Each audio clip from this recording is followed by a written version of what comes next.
Hello, everyone, and welcome to a very cool interview today, yet another one. This one is with Jennifer Poulin, and we are going to be talking about why posture and alignment might be the missing link, all right? So hold on to your seats. This is going to be a good one. Again, Jennifer Poulin is a physical therapist, and I'm going to just read a little something here. She is a physical therapist and is also Postural Restoration certified. And we're going to talk more about what that means in just a moment.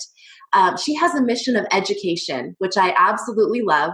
And she educates not only her patients, but also physical therapists and athletic trainers. She currently lives in Pinehurst, North Carolina, and works at the clinic she owns with her husband. This clinic is called Sandhills Sports Performance. She services all sorts of people, but particularly focuses on the military community and golfers of all ages and abilities. So I'm going to go ahead and let Jennifer kind of take it from here for a moment and just maybe tell us a little bit about what it means that you are postural restoration certified, why we need to care about our posture and alignment, and how this may apply particularly to pelvic health, although all sorts of health issues. But yeah, Sure. please. Yeah, sure. Well, thank you very much for having me. It's always great to educate. That's, like you said, one of my passions. And I've been a physical therapist for coming up on 30 years. It's hard to believe.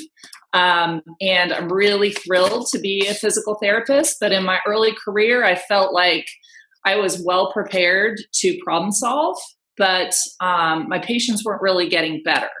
So I was getting a little, concerned about that because they would like coming to PT, but I wasn't feeling like I was getting the outcomes. So that was probably in 1998. I'd been a PT I graduated in 91, so about 7 years. And I was thinking I might leave the profession because I just wasn't really feeling like what I was doing was helping people thoroughly.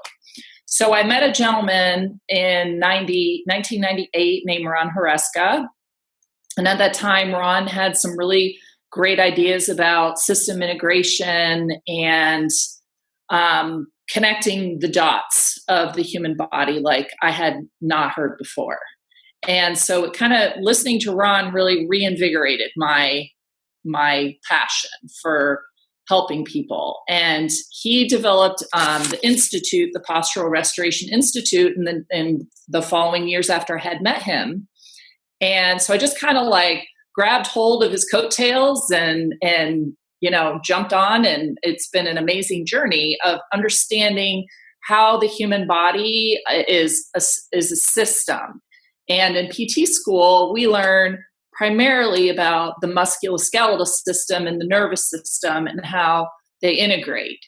And they teach us in PT school to really problem solve. And I feel like I had a perfect foundation in which to learn this science, where I knew how to figure out what was wrong, but then how to connect the dots. So patients that would come.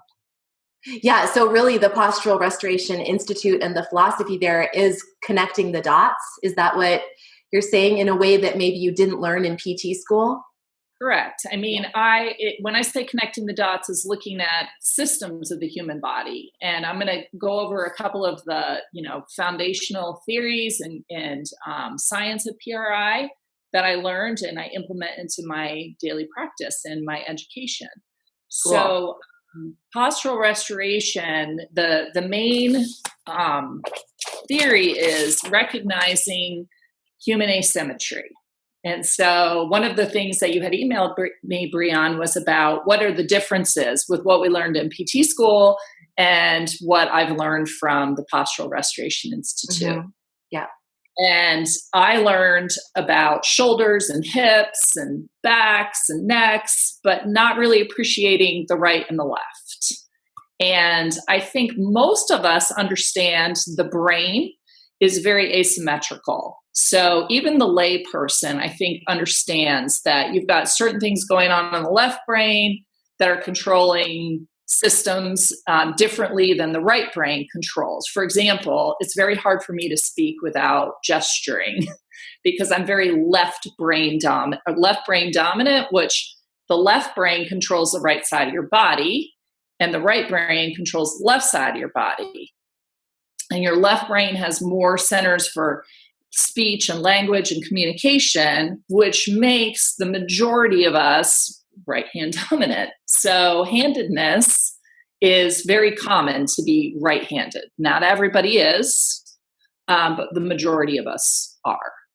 And the motor control centers for the left brain are dominant compared to the right. So we human beings, whether you're left-handed or right-handed, tend to have a lateralization of dominance and motor control towards your right side, which we'll speak a little bit later about some of the issues that you told me you were dealing with. A little sneak peek, guys. We might get a little peek into my problems. She's possibly going to help figure out what's going on with my posture and alignment. So anyway, wonderful. Please continue, Jennifer. Sure. So this is kind of some of the stuff that I'll explain to students that I teach. I am a faculty member for the Postural Restoration Institute. I felt so passionate about what I was learning from Ron. I really wanted to help spread that message. So I joined his faculty back in 2009. I've been teaching for the Institute, and the two courses that I do teach are on the pelvis and the hip and pelvis. So I feel pretty comfortable with the discussion we're going to have about the pelvis and pelvic floor health and all that. Wonderful. So you have a right side of your body and you have a left side of the body. And quite simply, if you just kind of take a midline look at what's on the left and what's on the right, it's not a mirror image. No system is the same on the left side of your body as it is on the right side of the body. So I'll give you just a few bullet points on that. We talked briefly about the brain, and of course there's so much more to unilateral control in the human brain than what I gave you. I'm just giving you some introductory concepts. We'll take the Cliff Notes version. It's perfect. This is Cliff Notes. Yes. So I understand there's so much more to this, but I want to, in the hour or so that we have to talk this morning, I want to, keep it clean. Yeah. So if I divide myself in half and I look inside, I have 2 lungs, but I have 3 lobes of lung tissue on the right side and only 2 on the left. I have 1 heart, and it sits, and so does everybody else in the audience. It sits not in the middle, it sits left of center. And the pericardium sits on top of the left side of your diaphragm muscle. And your diaphragm muscle is your breathing muscle. The right side does not have an organ in the right pericardium, or in the right mediastinum,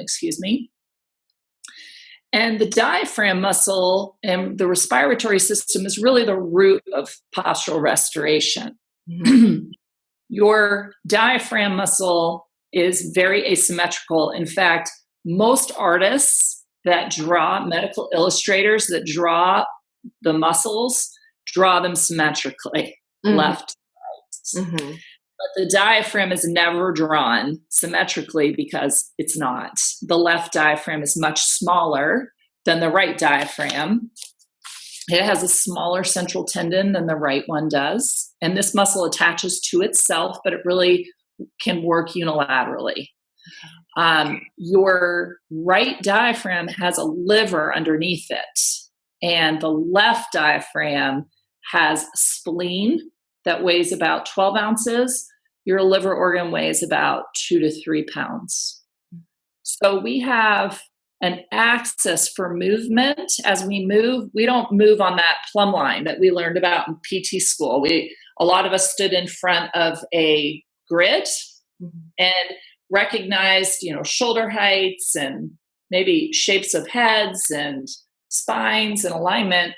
But the way our bodies move is not rotating around that plumb line. We rotate and move around the axis of our organs inside of us. So we have a heart to a liver. So we have this axis to rotate toward the right. So on top of our cortical influences of left brain communication, motor control to the right side of our organs and what's inside of us actually weighs more than what's on the left side. Wow, I did not know this. Okay, see, guys, I went through PT school, and maybe they taught us this, and I wasn't listening that day. But I don't think they taught us this. yeah, Now, some in some countries, I don't think many in the United States of America teach asymmetry. I think in Asian countries and European countries, they may recognize it and teach it, to respect that you have a left side of your body and a right side of your body, and they really are under different demands, cortical influences, gravitational forces, respiratory demand. All of that can lead to movement dysfunction, which is what we want to talk about, is why people can't breathe. And that's what most of our patients come in. They don't realize that they're not breathing well. And the good news about respiration is you will breathe. It's part of our autonomic nervous system. So you're going to breathe. It's, can you breathe to your full potential? Exactly. And if I always tell people that they're, they can not think about it, and they can exchange oxygen and carbon dioxide. They can just get that surface exchange, but the breathing deeply is what we really want. So absolutely. Please tell us more. This is great. So your diaphragm has a nerve attached to it. It's going to contract. Thankfully, we don't have to think about breathing. If we thought about breathing, we'd be rendered useless. We would have to go, I need to inhale now and exhale now. And then we wouldn't get off the couch, because we'd be more concerned about living, right? So that's just this beautiful design. And when I was first listening to Ron, I felt a little, oh my goodness, how did I not know this? And how am I going to change my lane in how I practice? And it's really exciting, because even though we have this dominance to one side, every system in the human body is asymmetrical. So it means that at one point, the way we were designed was meant to balance all the systems out. So what happens to us humans, and some of these are my own opinions. They're not all this is just kind of what I've seen clinically, because I'm a clinician. I work full time. I do this all day long.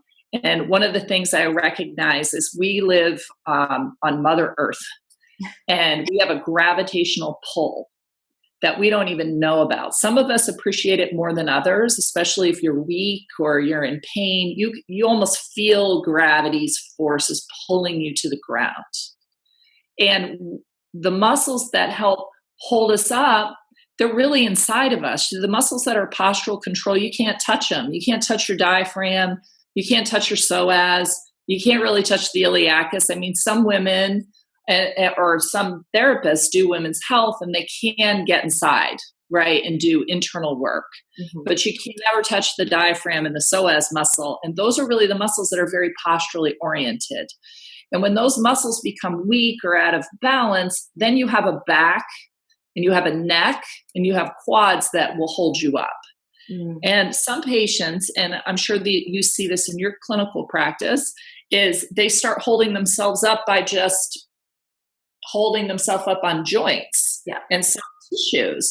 So now we've lost motor control and muscle strength over time, that we end up just kind of stacking our facet joints or hanging on the front of our hips. Mm-hmm. So the facet joints are the bones in your back, so where your two backbones meet. And then these are my backbone hands. I've got all kinds of hand gestures that I do. So the facet joints, you just go, I'll just stack. And then I don't really have to use any muscles. Mm-hmm. Or the hanging on your ligaments, maybe I can do a quick little demonstration. It's more like this. Correct. Mm-hmm.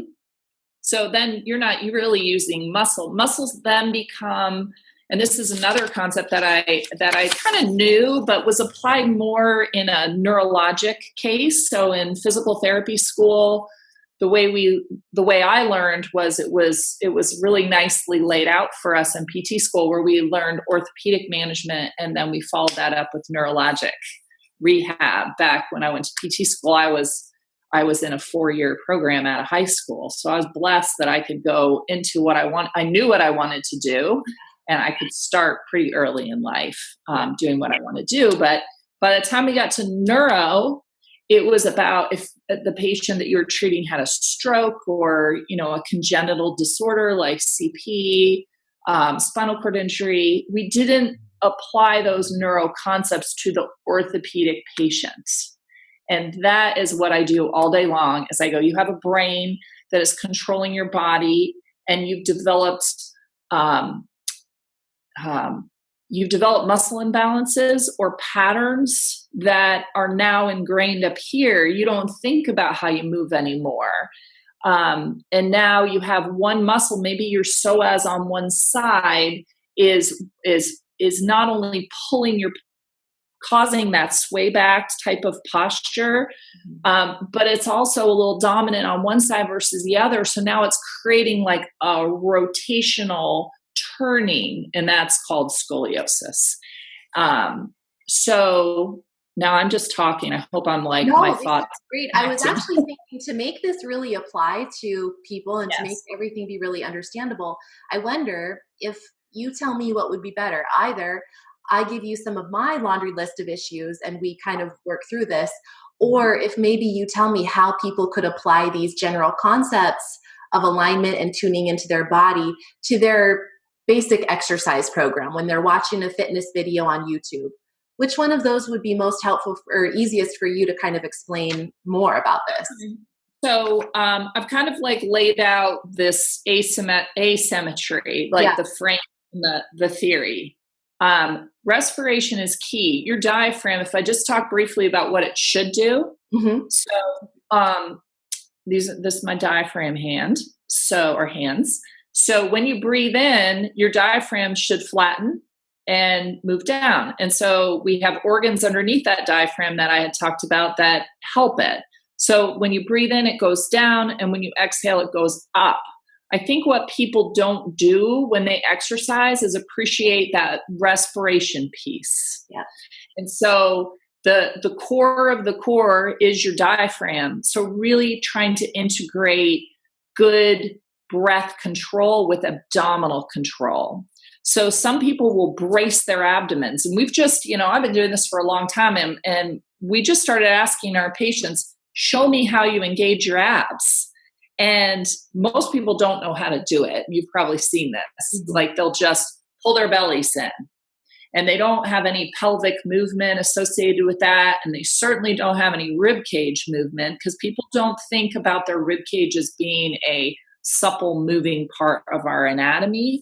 And so your diaphragm connects to your rib cage. So what I like to cue with my patients is having them breathe in through their nose and creating some opposition with when your tongue is in the roof of your mouth and you breathe in, it really helps you connect to your abdominals. So you breathe in nasally and then fully exhale, and feeling how, I did not wear the shirt on purpose, but it actually works well for the discussion. When you breathe in, you should expand 3-dimensionally. So not just expand up, but expand towards the back. And I think this is what people don't really understand, and maybe clinicians they haven't learned that. Your breath should be 3-dimensional. So trying to cue them to breathe fully, not just here, because our lungs are up here. And sometimes people are cued not to breathe up here, which I don't really understand that, because your lungs are up here, but everybody has. I know that as an early on clinician, before I really understood this expansion piece myself, I would cue people because I knew that I didn't want them just breathing up in their chest. I wanted them to diaphragmatically breathe. And so I focused so much on just the belly that I was just having them move their belly. But really, I should have been cueing the whole time to expand all around. All around. Mm-hmm. And so the belly breath, and this leads into a discussion about pelvic floor health. And this is like in my mind every day, because I should probably update our bio, because one of our main population is the military, but it's not the active duty. It's the military wife and family. And our military wives are very, very active in this community, and they love to work out. They've had multiple children. And some of them are educated on returning to exercise safely, and some are not. And what I explain to them and to my patients is, in order to really exercise safely, you have to be able to breathe three-dimensionally. And sometimes you don't, if you're so tight in your chest wall or in this posterior mediastinal cavity back here, if this is so tight, the air and the pressure is going to go down. Mm-hmm. So belly breathing, we end up having a lot of intra-abdominal pressure. And really what we want to promote with not just PRI, but that synchronization of control. So when you're doing abdominal work, trying to feel like you're getting all your air out as you engage your abs. So as you exhale and that diaphragm ascends up into the, higher part of your rib cage, your ribs are going to come down and your abs are going to tighten like a corset.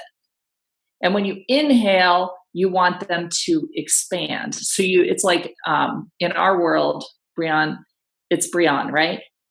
Just call me Bri. Just call me Bri. Okay. I should have asked you that before we started. That's okay.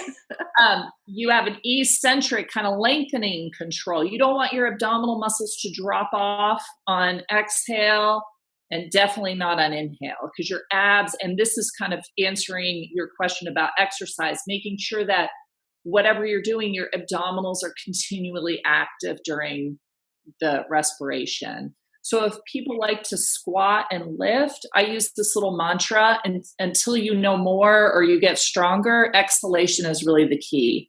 Because when you exhale, your abs are going to control and stabilize your spine and your pelvic floor.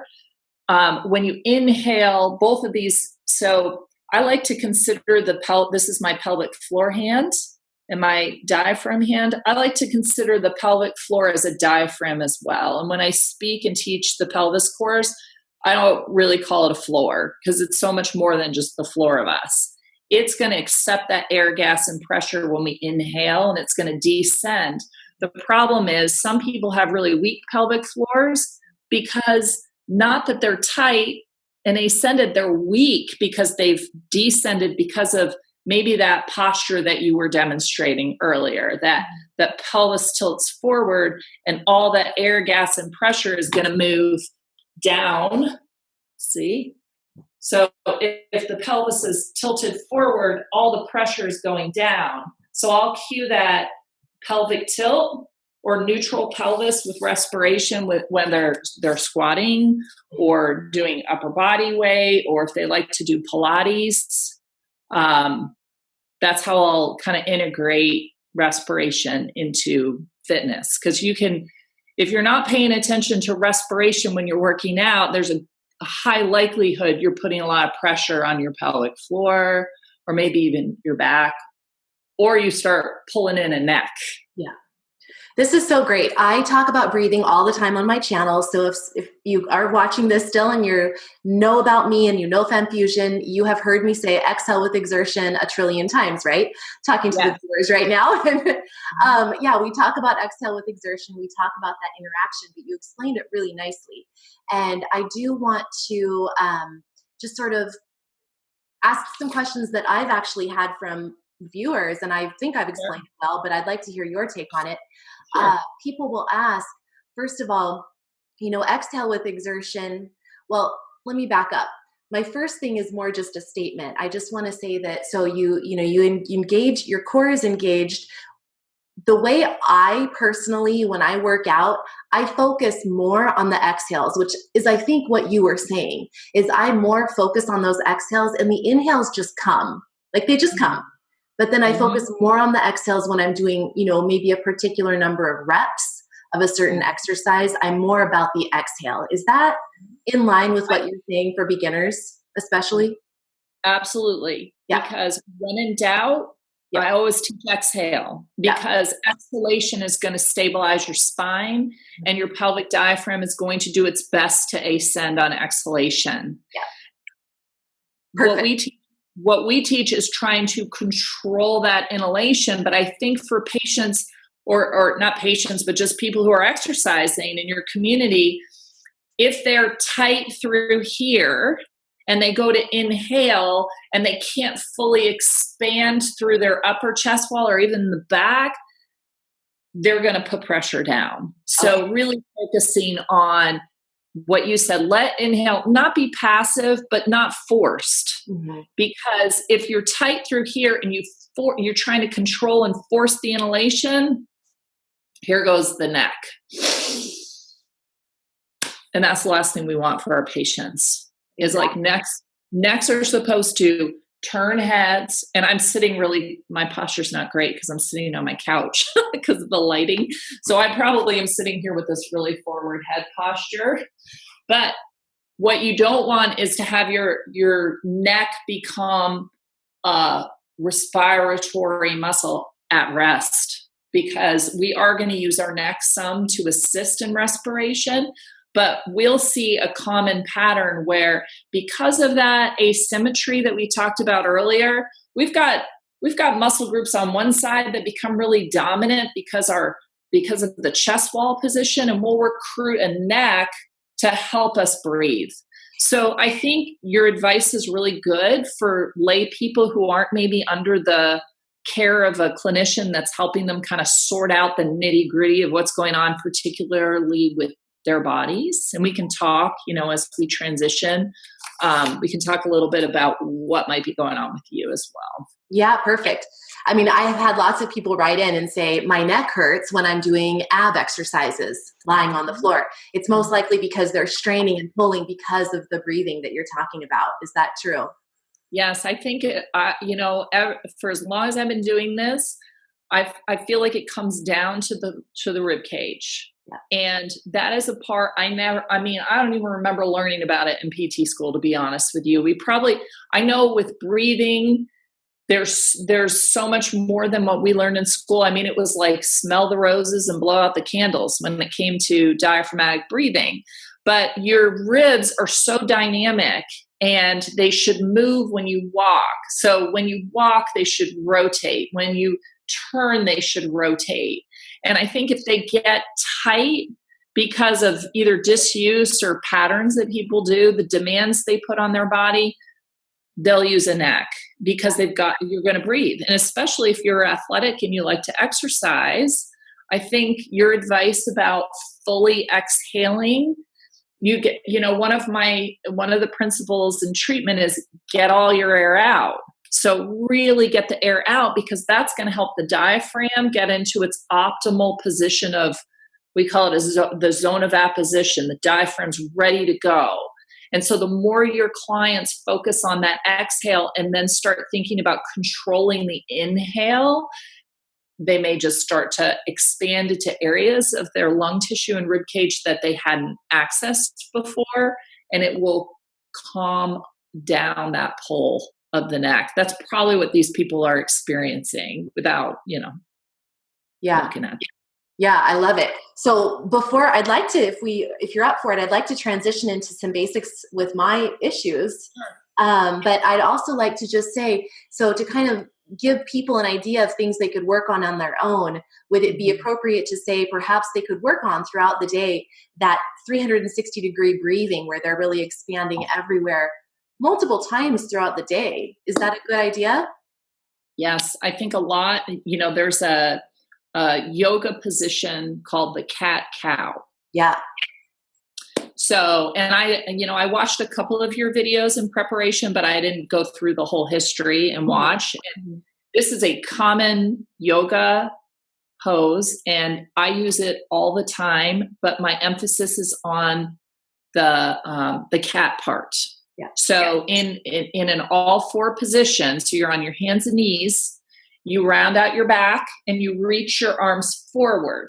And when you do that position and you breathe, you are going to direct air to the back. And so a lot of the postural restoration exercises initially in a program are get into the position that you need to breathe into and breathe there for about 5 breath cycles. Because there's 2 things that are going to happen. When you sustain a position, and I'm going to turn my computer around, I'll give you an example of a great technique that a lot of your viewers may be able to start doing right away that's very safe. and supported. When you hold a posture for 4 to 5 breath cycles, you're going to start to expand the areas and open up the muscles in between your rib cage.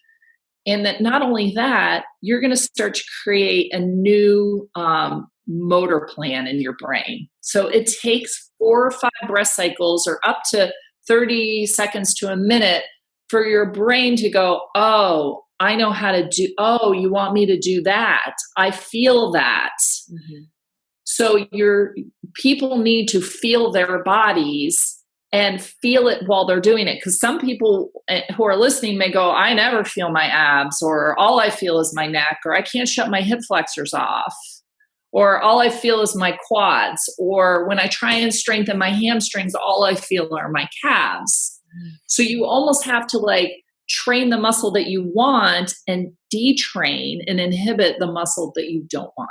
So as you hold and sustain those positions for that 4 to 5 breath cycles, you're getting that reciprocal inhibition that we learned in a kind of a neuro platform for people who had a neurologic problem. But people coming in that we're working with, they have neurologic problems. They don't know how to breathe. And they don't know how to move.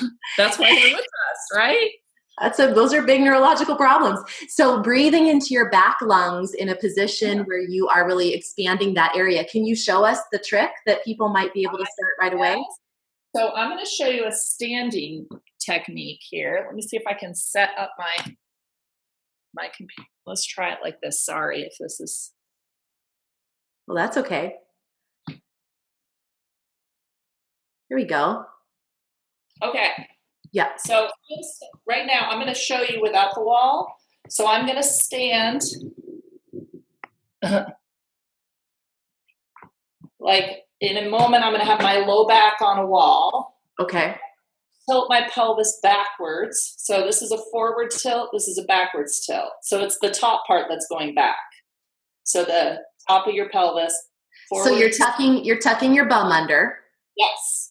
And I'm going to position my knees as I do that a little forward of my ankles. So you're not going to see all that in the camera angle, I don't think. Okay. So you want to have people with their weight on the heels and their bottoms on the wall, and then they're going to tilt the pelvis back. So the weight now should be on the heels of the feet, not the toes, as the arms come forward. So I really am glad I wore this striped shirt here today, because as I reach forward, you can all see my stripes in the front are coming together. And if my stripes in the front are coming together, that means they're opening up in the back. So I'm going to hold this position, and I'm going to breathe in, and I'm going to blow out. And as I blow out, I want to reach my arms forward, not to round my shoulders, but to push my rib cage backwards. So we call that retract. That's like that. It's perfect. So it's really kind of like a standing cat pose in cat-cow. It's great. I love this. So this is really safe. And for some people, and always, consult your doctor and all that, because I'm not giving medical advice here. But some people will have a hard time doing that because of their necks. So they could do the same thing with their hands on a chair. So they're supported. This is like the ground. So if you're on hands and knees, you've got your knees on the ground, you got your hands on the ground. But some people who are listening and watching, they can't get on the ground. So this standing technique with hands on a chair is an awesome technique.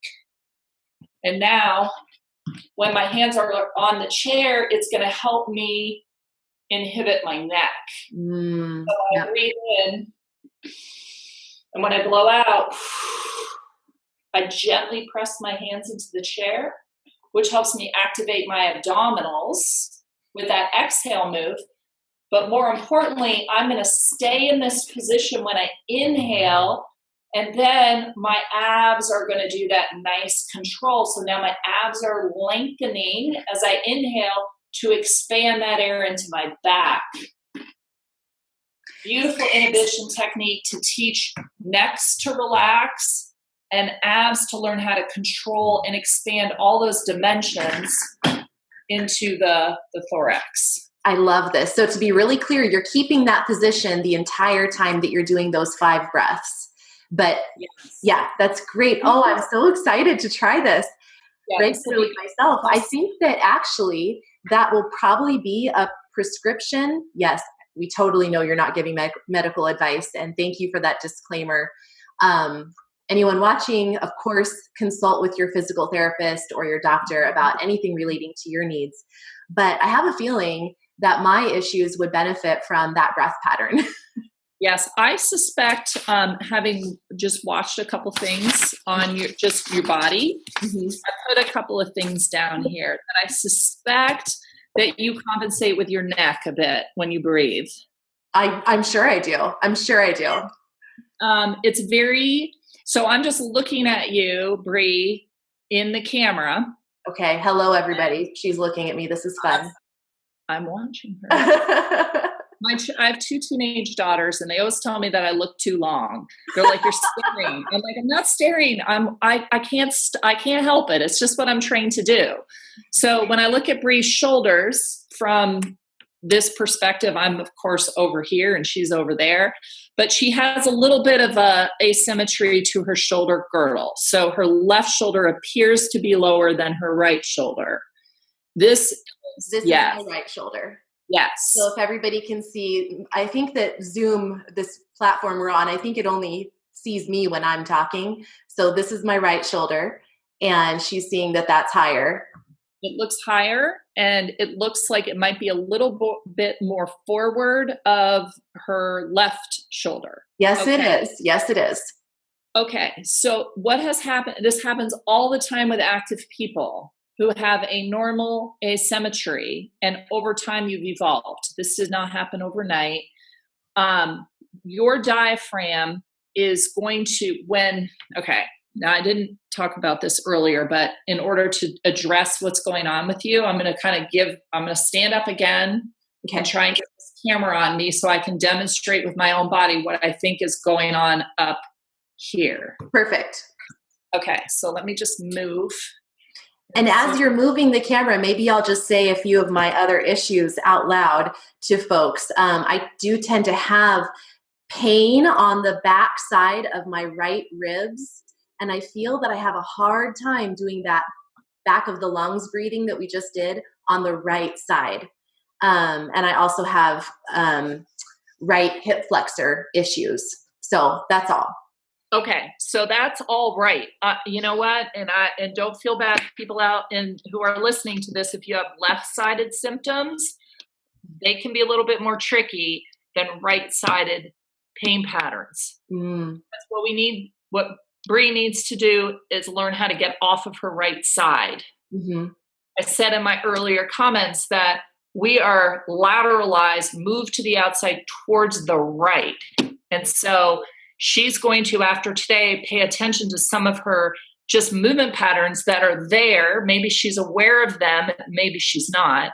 But when your body is dominant in this right diaphragm, this left diaphragm is a little flatter.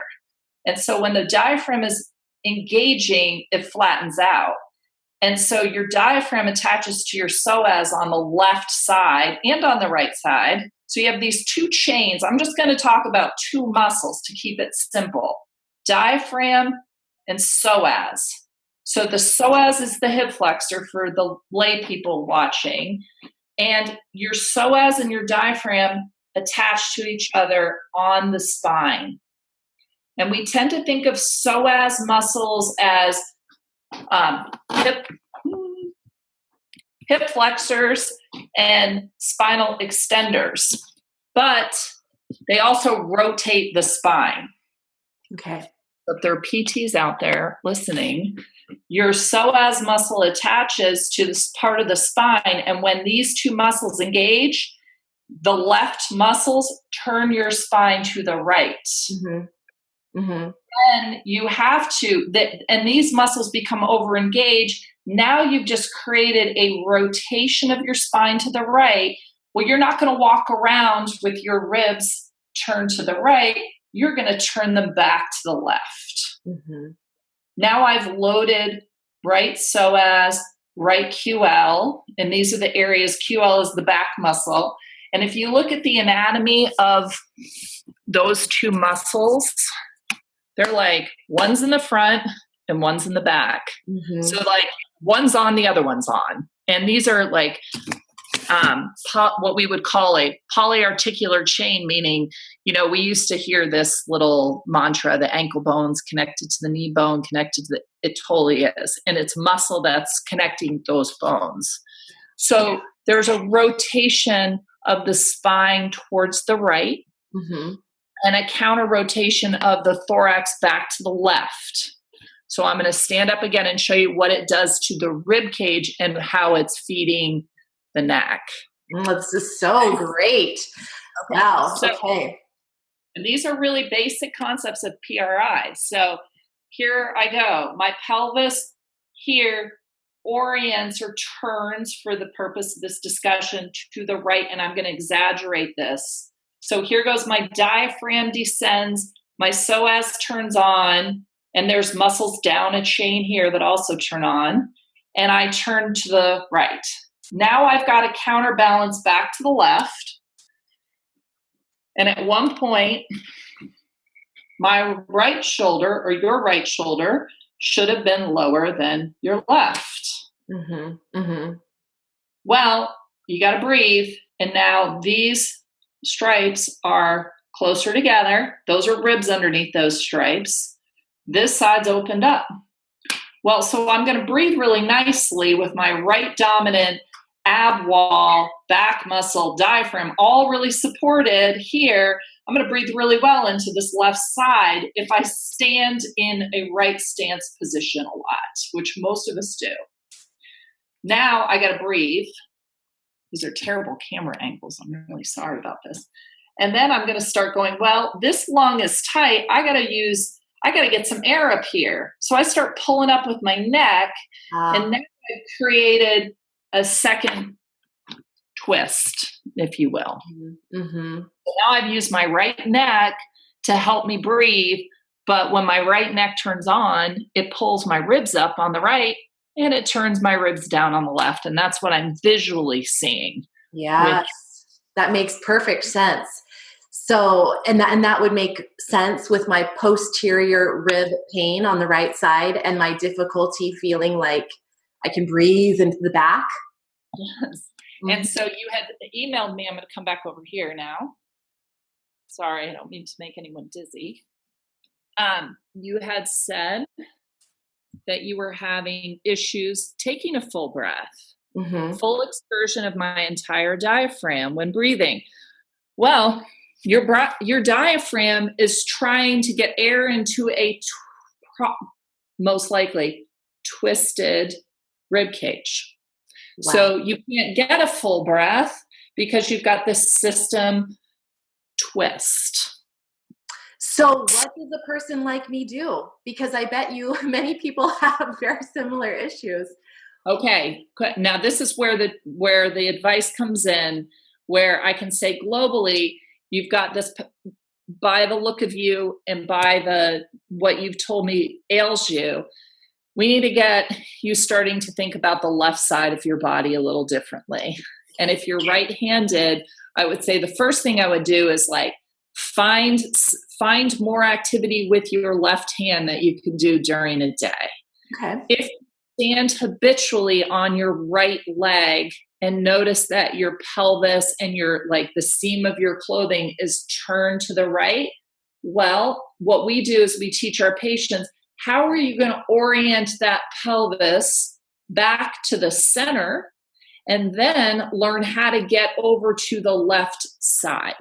So a reference center for you, Bree, would be, where is the pressure through my feet if I'm on my feet during the day? I need to maybe put a little bit, if I'm finding that, yes, I'm in this pattern that Jen describes, and I'm putting a lot of pressure on my right foot, trying to get pressure over on the left side. So if you back up in the camera, and I want you to just shift stand, you could probably come a little closer. Yeah, that's perfect right there. Okay. And if you turn and just turn your body and put your weight on your, no, face us, you were good. And put your weight on your right leg. Okay, I have to talk something so the camera will see me. Okay, I think I'm talking right now. I'm putting the weight on my right leg. Okay. Yes. Now I want you to put your left foot behind your right foot. Okay. Not directly, just staggered, like train tracks almost. Yes. Now. Legs are staggered like train tracks. Yes. Not directly one behind, just, hip width apart, but your left foot behind your right foot.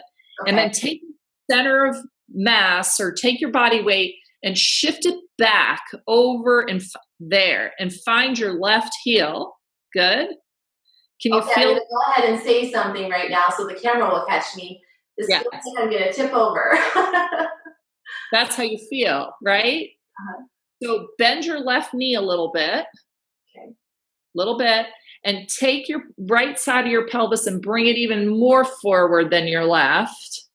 Now take your left arm and reach it towards me. Left arm front and right arm behind you. Now you've just untwisted your system. Ooh, okay, I'm going to say something so people can see me, the camera can catch me. First of all, I have to say, I didn't think that people would see my leggings. I was looking all professional on top. My leggings are on the bottom, but that's okay. So I'm twisted, and I have to say, this actually feels really good. My weight is through this left side, and I'm untwisting myself. That feels really good. So your shoulders are turning and your ribs are turning above your diaphragm to the right, and you're turning your pelvis and your hips below the diaphragm to the left. And the cue in the clinic, I'd be like, where are your left abs? Can you feel your left abs holding those left ribs down and engaging, helping support the pelvic inlet or the pelvic bone to your lower rib cage? So as you do that, you want to feel abs because your left abs are what's going to help counterbalance this pattern. So I wonder if that would then be a reason why my left abs are significantly weaker than my right abs. Okay, woo! There you go. Mysteries are solved here on the channel. I love it. This is fantastic. Oh my gosh. Well, so we don't blow people's brains too much. I think that we should just stop it here because you've given us so much to think about. This is incredible. I'm going to do, so real quick to kind of wrap up for everybody and also for me, I'm going to assume that wonderful daily practices would be that breathing into the full extent of the ribs and really thinking about the back in that position that we've discussed. And doing that for 5 breath cycles at least to really get that neurological connection going. And then also, for me in particular, perhaps doing the stretch that we talked about where I'm shifting onto my left side, right leg is bent, and I'm twisting this way. Would be a nice one for me. It feels great. And then just focusing more throughout the day when I'm putting more weight on my right side or doing things more with my right side and trying to change it up. Is that right? That's a beautiful review. Okay. You have 2 sides of the body that need to balance out in 3 planes. So I don't want your listeners to think, oh, I just need to be on my left leg. If you all know, I put her on her left leg, but I made her reach with her left hand. Mm-hmm. And we're so right side dominant. Most of you listening are going to start to appreciate during your day that you are standing a little bit more habitually on the right side and reaching with your right arm. Even if you're a left-handed individual, you still have organs and a brain that are pulling you into this pattern. You're just special because you can do things with your left hand, fine motor, that some of us right side people cannot do. And so I would advise people to, hey, start thinking about what you can do, fine motor communication with your left side, left hand, to help that brain development, because the brain's plastic. And at the end of the day, you can change your brain. Yeah, absolutely. Functions. And it's never too late for that either. It's never too late. So no, it's not. That's amazing. Never too early and it's never too late. Exactly.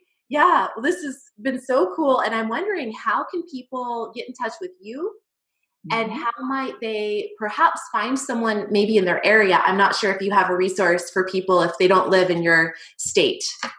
Yes. So I would advise people, you can find out more about myself in two places. One, we have a personal website. It's called sandhillssp.com. It's 2 L's with 2 S's. And I'm Jennifer at sandhillssp.com. The Postural Restoration Institute is posturalrestoration.com. That website's chock-a-block of information. We do have a Find a Provider tab.